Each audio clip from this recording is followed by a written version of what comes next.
Hello, hello. You are going to love my conversation with Glenn Kirschner today on the show. That's who I've got. I'll be getting back to my regular schedule tomorrow with your headlines and clip show, which I do Monday through Friday. Today is the last day I'm off that schedule, I think, at least for a while. Who knows? Independent media, small business, entrepreneurship, summer, July. My daughters are in Sicily, friends visiting. It's a lot goes up in the air, and I'm not always the best planner, but I think I'll have no problem getting back on the schedule tomorrow. But for today, I've got Glenn Kirschner, and for last night, thank you to everybody who joined at the Hangout. There was almost 70 people there for over an hour. I usually do a couple of hours, but last night I just did an hour, and it was great. There were some really great comments made by Kevin Richburg, by Megan Moore, by several other people last night, and I think it is absolutely worth digging into. You can find last night's Hangout at the daily email that I send if you're a paid subscriber. If you're not, patreon.com/Pete Dominick right now. If you are a paid subscriber at Patreon and you're not getting email, that sometimes happens, let me know, but check your settings and you might have opted out. So make sure you're getting that morning email with a shot of vitamin N and more, including last night's Hangout link. All right.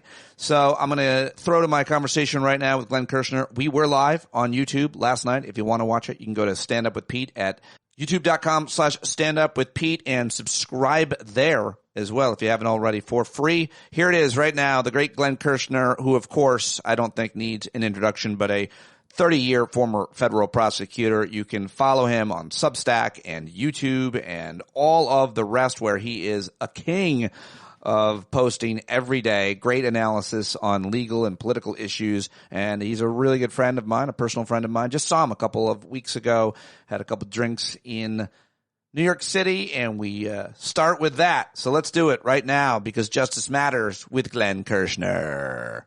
There he is. Oh, my gosh. Mr. Million subscribers on YouTube. He's Mr. Everything on the Substack, and he's constantly teaching us, talking to us about all the things. I'm always glad when I get to see him here or in New York City, where we just hung out and we had a great time. And it's fun to see you off of cameras and microphones and just let your hair down. You know, I enjoyed that a lot.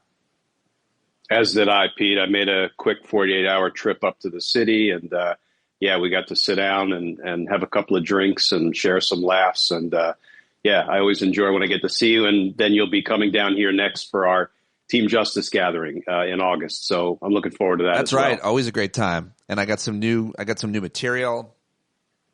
Oh, thank God. Just hanging out with you, I get material to use against you, to roast you at your event. Just give me I get it. A few minutes with the Kirsch, and I get a new bit talking about the history of him or the present. Anyway, there's a lot to talk with you about, and I'm sure you've been talking a lot about all of these things, so I appreciate you. But I hadn't seen you talk about the Epstein stuff yet. Have you posted anything about that? No, I haven't. I don't believe a word that, tumbles out of Pam Bondi's mouth. Previously, she said, it's all on my desk and I'm pouring through it. And yes, we'll be releasing things very soon. And she's like, what do you mean? No, nothing was ever on my desk. There was no list. There were no clients. I don't believe any of it. And it's, it's not funny, because the Department of Justice, the legitimacy of DOJ under Pam Bondi and company is it's horrific. And that was further emphasized by the Abrego Garcia hearing today in federal court in Maryland. I mean, these DOJ lawyers are stone cold clowns. The judge actually said, not to change topics, that, dealing with you is like trying to nail Jell-O to the wall. Pete, in 30 years, I never had a judge say that my arguments were so absurd that it was like nailing Jell-O to the wall. But this is where these DOJ lawyers are right now. Just outside of the legal world for a second, do you find it? Do you realize how focused on this Epstein files the MAGA world is? Your Laura Loomers, your Alex Jones, and a whole bunch, like all the big MAGA media people seem to be so laser focused on this. And then, people like you, legal experts, and people like me who are talking to experts are thinking about the issues that affect and impact us the most, and probably not paying such close attention. But in MAGA world and Trump world, that seems to be a huge issue and a huge case. And I just wonder if you realize how big of a deal it is, or if it is a big deal, if you think about that Epstein Files case at all. I guess, unfortunately, I have suspected that there were lots and lots of prominent, high-profile folks in those files and on those lists. And I guess I'm just cynical enough to have believed none of it would ever see the light of day. And, the fact that MAGA world is so consumed by this, maybe the most interesting thing that's developed over the last few weeks on the Epstein Files front is when Donald Trump's man, at least former man, Elon Musk, made a pretty dramatic assertion that Donald Trump is in the Epstein files. Now, Pete, if that was untrue, I would have suspected Donald Trump would have filed a defamation suit the very next day. But I don't recall him filing a defamation suit against Elon Musk when he made that factual assertion. I wonder why. Because legally he would have to prove it, and then in that case you would see his actual name there. That's the logical conclusion that I think you're leading me to. There would be discovery, robust discovery, and we would probably learn a whole heck of a lot more about what is actually in those files. Take me back to the surprising development in the Abrego Garcia case. You posted about this earlier on YouTube already, a couple days ago, I guess. What was this development? Well, there have been several developments. I mean, first of all, the criminal case in Tennessee feels like it's falling apart. I mean, for gosh sakes, they couldn't even convince the judge they had enough evidence to detain him pending trial. The interesting twist is, defendants, in my experience, usually want to be released from prison rather than remaining in prison. But Abrego Garcia and his lawyers actually asked the judge in Tennessee, no, don't release me. Because if you do, and he had one release in the detention hearing, but if you do, then they're going to confine me pending deportation, and goodness knows where they will send me, maybe right back to El Salvador, where I have a court order prohibiting the government from deporting me to El Salvador. So it's really rare. People usually ask to be released, not detained. Abrego Garcia and his lawyers asked that he continue to be detained in his criminal case in Tennessee. And then, of course, it was up in court again today in Maryland. That's his deportation case, not his criminal case. And the DOJ lawyers were urging the Judge Sines, to just dismiss the case. And basically, here's what they're arguing. I actually have been pouring through this 9-page filing from these third-rate DOJ lawyers. They're saying, hey, Judge, no harm, no foul. We eventually brought Abrego Garcia back. And she said, yeah, she being the judge, said, yeah, after you repeatedly said, can't be done, won't be done, not going to do it, the judge said, do you expect me to just forget all of that? That's a quote from Judge Sines. Together with your arguments are like trying to nail Jell-O to the wall. She also said, you are creating chaos in the way you're dealing with this deportation matter. She said, not only am I not going to dismiss this case, because you don't say no harm, no foul when you unlawfully and unconstitutionally deported somebody, and for all I know, you may do it again. That actually is both a foul and it does significant harm, first and foremost to Abrego Garcia, but to the rule of law and to the Constitution. She said, not only am I not going to dismiss the case, DOJ lawyers, I am ordering you to produce a DHS official to testify before me on Thursday about what the heck you plan to do with Abrego Garcia. So, Judge Sines don't play. I like everything I've seen about her from the moment she began presiding over this deportation case in Maryland. And, she's not letting up. It feels like this Abrego Garcia case we're talking about here, and I think the reason we're talking about it, not only is this decides the fate of this man, but it's a harbinger, or it's a test case for other people who are in similar situations for who DHS wants to deport or claim committed some kind of a crime that they don't have evidence for in this case. Does this case, his case, represent potentially many others?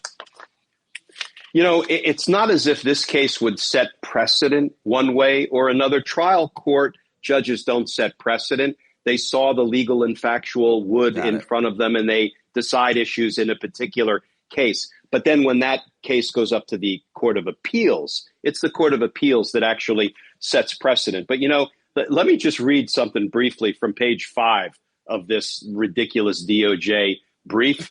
They literally say this. They admitted again that it was a mistake that they sent him to El Salvador, even though the judge made it clear that they've been inconsistent on that over time. But here they say, quote, Judge, it was a one-off mistake, and we conceded that it was an administrative error. First of all, when you shit all over somebody's due process rights, the constitutional guarantees of notice and opportunity to be heard, do you really put it in a motion? Judge, this is a one-off mistake. Like I missed a foul shot in a basketball game. I found that offensive. And then they said, I swear, Pete, they said, presuming that the government would do something like this again to Abrego Garcia, quote, defies logic. Wait a minute. It defies logic that the Trump administration and his DHS officials might violate somebody else's due process rights, or even Abrego Garcia's due process rights. Again, it defies logic. No, it is the logical conclusion based on everything y'all have been doing. It's the strategy, actually, it would seem. Yeah. Talk to me about what happened with the Supreme Court in that final days of decision, and what it means for federal judges and federal courts. You talked about that in a recent video as well. And it's just like, it's so hard for us to, it's gotta be hard for you to follow all these different cases and understand what each one means and what level they're at and what's next. But what do you think is the current paradigm of federal courts and federal judges given those decisions, if in the final days of the Supreme Court's term last week, or was it 2 weeks ago? Yeah, you're right, Pete. It's hard not only to keep up with it because it's like drinking from a fire hose, but it's also hard as a career rule of law guy. I'm not a political guy. I've always been a rule of law guy, to sit there and watch my beloved Department of Justice, which I don't recognize these days, but just completely destroy both the rule of law and the legitimacy of the Department of Justice. I think you and I may have been talking about this over beers a couple of nights ago, but it's like if I were like a surgeon and I were forced to stand inside an operating room and watch doctors stream in to intentionally kill patients and be able to do nothing about it. I'm doing what I can, as are you, as are your viewers, but that's how I feel. You're killing the rule of law in front of our very eyes, and there really are no checks against your abuse of power at the Department of Justice. So, yeah, it's hard. But one of the big decisions was obviously the no nationwide injunctions decision, which is offensive. And here's why it's offensive. But at the end of the day, federal court judges are already finding workarounds to get around that. They found 2 workarounds, and there are 2 workarounds that the Supreme Court in the ruling said these other options are still available. But let me start with the no nationwide injunction ruling from the Supreme Court. Think about this.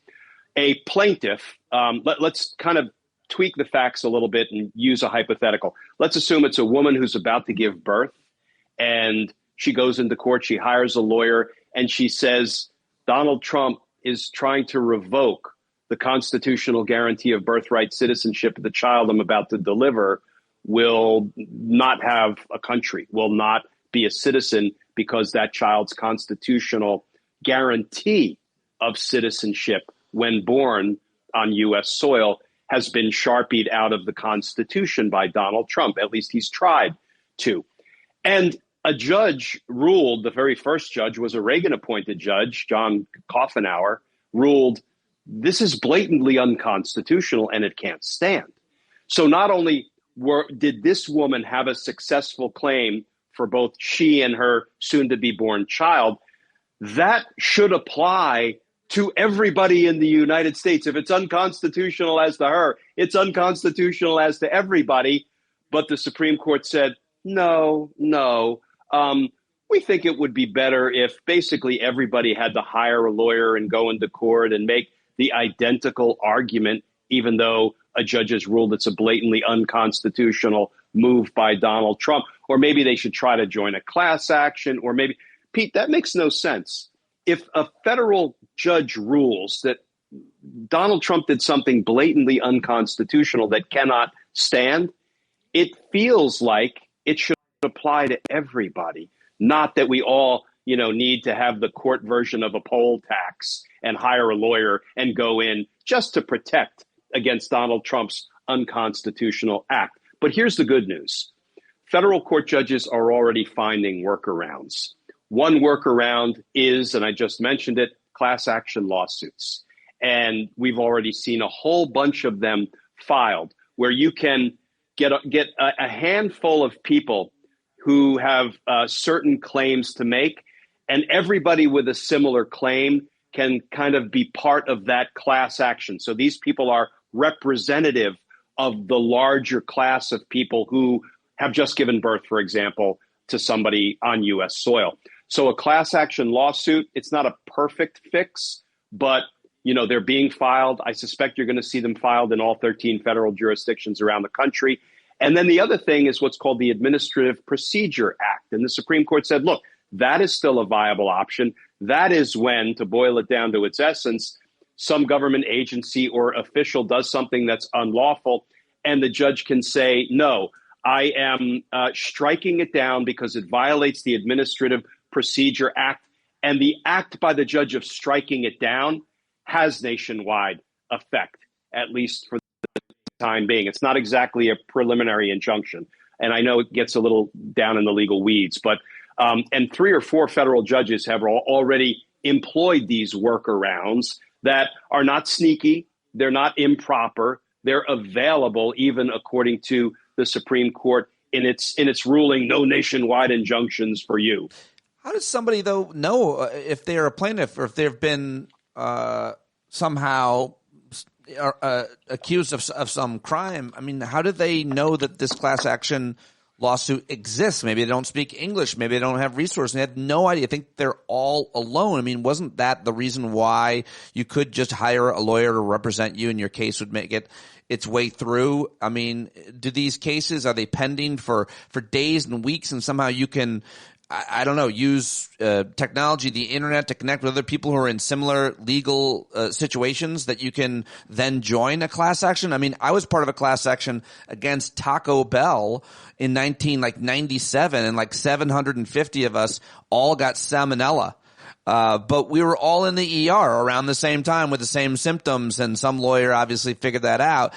I'm just explaining the class action lawsuit I was part of, but obviously there's these kinds of people know what these are, but not folks who are being, snatched off the street, or in many other cases, even in the hypothetical, a woman who's pregnant giving birth. How does she know about this class action lawsuit? How do they find the plaintiffs the other way around? Yeah, I think, first of all, I was a criminal prosecutor my whole career. I was never a civil attorney trying to put classes together and have them certified by courts, in order to bring a class action lawsuit. So I'm not going to pretend to be an expert on how the nuts and bolts of it. But just as you were notified by some enterprising attorney who said, wait a minute, we've got a potential class action here, and it sounds like you were notified. I mean, the reach of social media is not only as far as is humanly possible, it's also instantaneous. Right. So, I mean, class action attorneys who are adept at putting classes together and getting them certified for purposes of class action lawsuits, they will get the word out. Anything else that you want to react to about the Supreme Court term decisions that were made that are going to affect our lives, change our lives dramatically? You know, I think the overarching theme is they seem to be forever interested in expanding Donald Trump's power, the chief executive's power. And, you know, when you've also given the chief executive immunity from being prosecuted for crimes you commit against the American people, that's a recipe not only for disaster, but for potentially the end of our republic, right? And, you know, I fear that where we're headed now with the militarization of the streets of America, you know, you can almost see Donald Trump continuing to deploy soldiers not only to California and now Florida, but anywhere he chooses to deploy them. And then, you know, he'll come up with a claim that, boy, things are so bad out there as the midterms approach that I'm going to have to invoke the Insurrection Act, declare martial law, and postpone, with air quotes around the word postpone, the midterm elections, really meaning cancel the midterm elections. And Pete, here is my biggest fear is a Supreme Court might say, listen, we've given all this power to the chief executive, and now he is taking advantage of all of the rulings that have expanded his power. Of course, we know Donald Trump is not going to exercise or wield that power in good faith or in a law-abiding or constitutional way. So, you know, what we are left with, you know, and I keep looking for points of light, and they seem fewer and far between, and they get a little dimmer by the day. You know, but listen, we just got through Independence Day, and we fought for our independence before, and we won. We fought to keep the Union together before, and we won. And now we are engaged in another fight. I'm not saying this one should or will involve violence or firearms or military operations, although Donald Trump will be using the military to full advantage, misusing the military to full advantage. You know, I think we have to fight in every way we can, which is standing up, speaking out, marching, protesting, rallying, and that's just for openers. So listen, we've won tough fights before, and we can win this one. But, you know, the ending is as of yet unwritten. Just one more question on that militarization of police and just the military itself in the streets. You've just did a part 1 and 2 interview for your YouTube with someone who would know about the military's duty to disobey unlawful orders. You're going to be talking to my friend Mo Davis, who's running for Congress in North Carolina tomorrow. I'm really excited to see that whenever it posts. I love Mo. But what are just generally, you know, what did you learn, and what are your concerns? And because we're seeing it today, I don't know if you saw this video. I just saw this very dramatic video of a whole bunch of, I don't know what they were, law enforcement just walking across a basketball court in Los Angeles. There's been a lot of drama in Los Angeles today as we're talking here on Monday. And it's wild to see the way that they're actually moving up on people in military uniforms. Now they've been funded a lot more, apparently, with this new bill. They just got a lot more funding, so it seems like we're going to be increasingly potentially seeing more military in the streets. What did you learn in these interviews? What are your concerns about how this stuff plays out? Yeah, it looks like we're militarizing ICE, and maybe that's a way Donald Trump thinks he can get around the prohibition, the law that says you can't use the military to engage in civilian law enforcement, the Posse Comitatus Act. So maybe he's found a workaround there.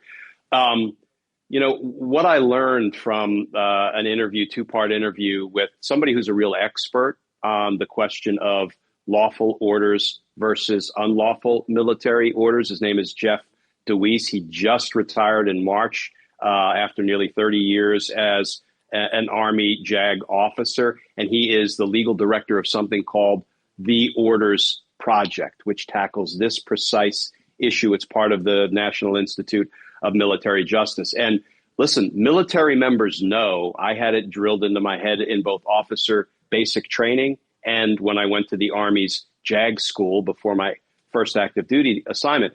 We must obey lawful orders, but we must disobey unlawful orders. And there's actually a qualifier there, patently unlawful orders. And the perfect example of that is the infamous My Lai massacre by Lieutenant Calley. He was given an order, kill everyone in the village, men, women, children, infants. That's an unlawful order. And I fear that when Donald Trump in his first term said, as related by his Secretary of Defense, Mark Esper, can't we just shoot the protesters in the legs? And Secretary Esper said he interpreted that as both a question and a suggestion. He didn't say it was an order. And obviously they talked Trump out of that. But now there are no guardrails. So I fear we're going to see lots of potentially unlawful orders. And that puts our soldiers in one impossible predicament because they cannot obey patently unlawful orders. So, we're in a dark place. But you think that they will? I mean, they already potentially have. I hope they will remember their oath of loyalty to the Constitution, not to a runaway, autocrat in the Oval Office, and they will act in accordance with that oath to the Constitution and disobey patently unlawful orders. A lot of people out there, though, judges and lawyers, immigration lawyers, especially right now, doing heroic work. Let's end on a high note by just highlighting some of the day-to-day work that voiceless, nameless legal experts working through courts, trying to protect people, trying to harbor actual undocumented folks, much less the judges that are, sadly, you have to say, making brave judgments in the face of this imperial regime, it would seem, at times. Yeah. No, there are. Listen, the federal judiciary is holding strong. There are not a lot of Judge Aileen Cannons on the federal bench. Of course, we do have half a dozen right-wing ideologues on the Supreme Court. And because that's the last stop on all of these legal issues, that doesn't bode well for the rule of law or the Constitution. But federal court judges, day in and day out, are ruling the right way, including Republican-appointed judges and Trump-appointed judges. So let's hope that continues, and we need to support those points of light, prop them up. I do believe, Pete, that there is hope in the likelihood that Donald Trump will be more out of control, be more abusive to the people and our rights. Yeah. And that will actually strengthen us, not weaken us, because he can't help himself. He seems to get more abusive by the day, and that trend will likely continue, but that will strengthen us. A few months ago, one of your most popular videos, by the way, on YouTube is why I left MSNBC. So it's no secret, and there's no hard feelings about it. But just my last question is, how are you feeling about that decision? Most people are desperate to get on cable news to raise their profile. Your profile is about as big as it gets on social media now and YouTube, and you're doing really well on all these things. But I think you told me one of the main reasons was you like to be able to have longer, thoughtful conversations rather than just the sound bites that's cable news, and be able to reach a lot more people than places like MSNBC. But still, most people still would love to be on TV. Instead, you left it. Are you feeling Yeah, I left it after 6.5 years. I actually asked to be released from my contract 6 months early. MSNBC was very gracious about it. They put some qualifiers on it, it was fine with me. So let me give you an example of why I'm so content with my decision to go 100% independent, no longer be part of corporate media or legacy media. We had a few weeks ago, we had our local No King's Day rally here in Leesburg, Virginia. I got to address the crowd. It was very energizing for me. I hope it was for them. And as soon as I stopped talking, I jumped on a Substack Live with Don Lemon, Joy Reid, Jim Acosta, and then there were some other guests. And Pete, what I got to do was talk in real time about the ins and outs of being a protester who has law enforcement apply force to them.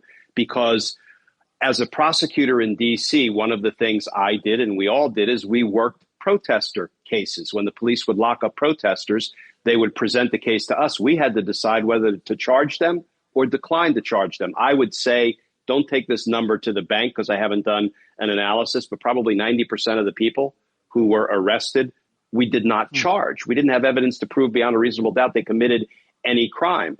So I tried to talk to folks who were literally involved in these rallies, these marches, these protests in real time about the do's and don'ts of being out there and having a police officer try to apply force to you. And then if you do get arrested, most people don't get arrested, what you can expect moving forward and how you can maximize your ability to get out of this legally unscathed. And I thought, and I actually went home and turned on cable news, and 3 people were sitting around a table talking about a story from yesterday where I felt like I actually got information directly to the viewers that they needed at that moment in their lives. And that cemented for me the wisdom, if I can call it that, of the decision to just go 100% independent. And I am thoroughly enjoying it. All right. Well, thank you very much for doing this. I always thoroughly enjoy this. I know you've got to go now hang out with your famous friends probably or something. But Glenn, always a pleasure. American hero. Thank you very much for joining me. And go, if you're not following Glenn on Substack, that's where you're living and doing most of your Substack and YouTube, right? Yeah, YouTube video every day, Substack. I try to jump on live each night between 8 and 9 o'clock or so and talk about the legal issue. And that's of the when day. we get to see you in like less, more casual in like one of your dumb T-shirts or something. More casual. Yeah, my dumb T-shirts and a lot more cussing. Look, I'm a Jersey guy. It's real hard for me not to cuss. So yeah, it's a little bit looser, All right, I love you, buddy. Thank you very much. I appreciate you joining me, and thank you everybody for watching. I love you back, Pete. Great being with you.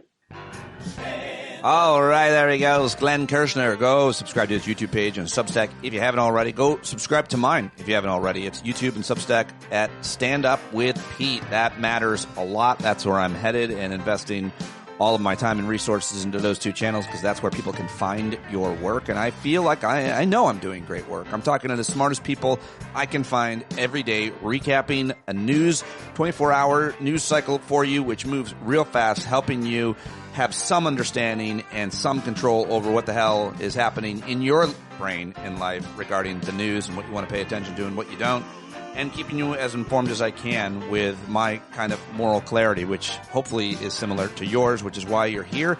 If it's not, you let me know. Let me know what I can do better, what I'm getting wrong, what I'm missing. Always want to hear from you. standupwithpete@gmail.com. Thank you very much for supporting me. Patreon.com to support me with a $5 or more subscription. That is everything. Matters a lot. It's most of everything I'm doing right now at the moment. So very much appreciated. Very grateful that you subscribe over there. All right. That's it. I will be back tomorrow with my regular formatted show, your headlines, a clip show, and a great, great guest as always. I will talk to you then. If not before, check out the last night's hangout. It was really good. I might even grab some clips from it. And you bumblebees that listen all the way to the end, I appreciate it. I'm thinking of you. Thank you very much. Bye-bye.